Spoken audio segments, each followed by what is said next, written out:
নমস্কার বন্ধুরা, আশা করি আপনারা সবাই খুব ভালো আছেন। মোরলা মাছ তো বাড়িতে আমরা অনেকে অনেকভাবে রান্না করে থাকি, তবে আজকে যেভাবে আমি রান্না করেছি সেভাবে একবার রান্না করে দেখুন, খুব টেস্ট হয় এইভাবে রান্না করলে। ড্রিম রিলিশের পক্ষ থেকে আপনাদের সবাইকে জানাই সাদর আমন্ত্রণ। আর আমার আজকের রেসিপি হলো আলু বেগুন দিয়ে মোরলা মাছের ঝাল। মোরলা মাছের ঝাল বানানোর জন্য এখানে 250 গ্রাম মোরলা মাছ নিয়েছি। এবারে মাছটাকে ম্যারিনেট করে নেব। আর ম্যারিনেট করার জন্য এর মধ্যে দিয়ে দিচ্ছি অল্প করে একটু হলুদ আর লবণ। তারপরে এই দুটো উপকরণ মাছের সাথে খুব ভালো করে মাখিয়ে নেব। আর যখন মাখানো হয়ে যাবে তারপরে মাছগুলোকে ভেজে নেব। মাছগুলো ভেজে নেওয়ার জন্য কড়াইতে দিয়ে দিলাম পরিমাণ মতন সর্ষের তেল। আর মোরলা মাছ ভেজে নেওয়ার জন্য তেলটাকে কিন্তু খুব ভালো করে গরম করে নিতে হবে।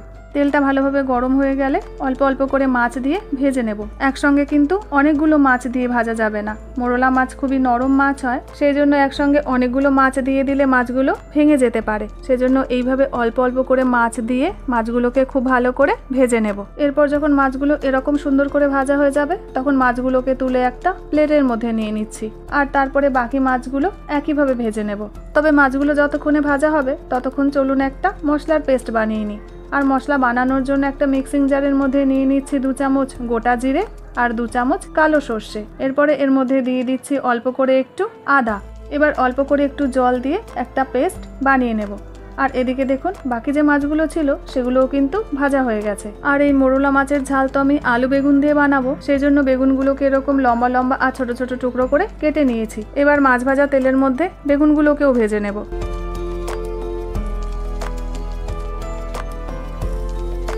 তারপর বেগুনগুলো যখন লাল লাল করে ভাজা হয়ে যাবে তখন এগুলোও তুলে একটা পাত্রের মধ্যে নিয়ে নিচ্ছি।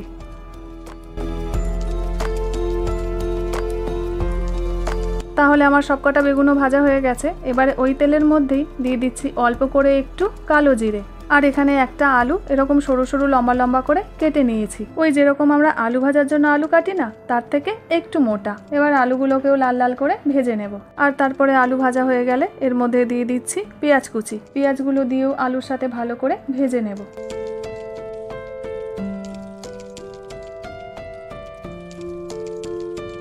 এরপর যখন পেঁয়াজগুলো নরম হয়ে আসবে তখন এর মধ্যে দিয়ে দিচ্ছি কেটে রাখা টমেটো। আর টমেটো দিয়ে আলু আর পেঁয়াজের সঙ্গে ততক্ষণ ভেজে নেব যতক্ষণ না টমেটো একদম নরম হয়ে আসে।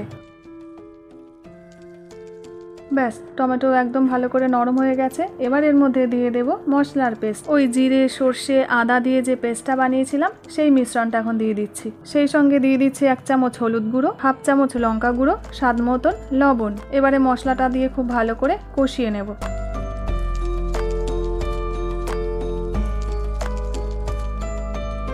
এরপর মশলাটা যখন ভালো করে কষানো হয়ে যাবে আর মশলা দিয়ে তেলটা ছেড়ে আসবে তখন এর মধ্যে দিয়ে দিচ্ছি পরিমাণ মতন জল। ওই 1 থেকে 1.5 কাপ জল এখানে দিয়ে দিচ্ছি। তারপরে জলের সাথে সবকিছু ভালো করে মিশিয়ে ঝোলটাকে ফুটিয়ে নেব।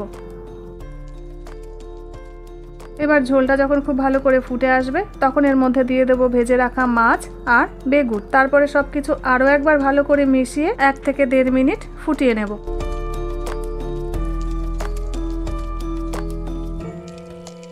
1 থেকে 1.5 মিনিট ফুটিয়ে নিলেই মোরলা মাছের ঝাল রেডি হয়ে যাবে। তবে নামানোর আগে ওপর থেকে দিয়ে দিচ্ছি কয়েকটা চেরা কাঁচা লঙ্কা আর ধনে পাতা কুচি। ফাইনালি একবার সবকিছু ভালো করে মিশিয়ে নিলেই রেডি হয়ে যাবে মোরলা মাছের ঝাল।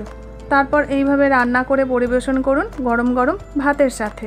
আর এইভাবে যদি আপনারাও রান্না করে নেন তাহলে আশা করি আর ভাতের সাথে কোনো পদ লাগবে না। তাহলে বন্ধুরা আজকের এই মোরলা মাছের রেসিপিটা আপনাদের কেমন লাগলো কমেন্ট সেকশানে কিন্তু জানাতে আমাকে ভুলবেন না। ভিডিওটা যদি ভালো লেগে থাকে লাইক শেয়ার সাবস্ক্রাইবের অনুরোধ রইল। আবার দেখা হচ্ছে আপনাদের সাথে একটা নতুন রেসিপির সাথে।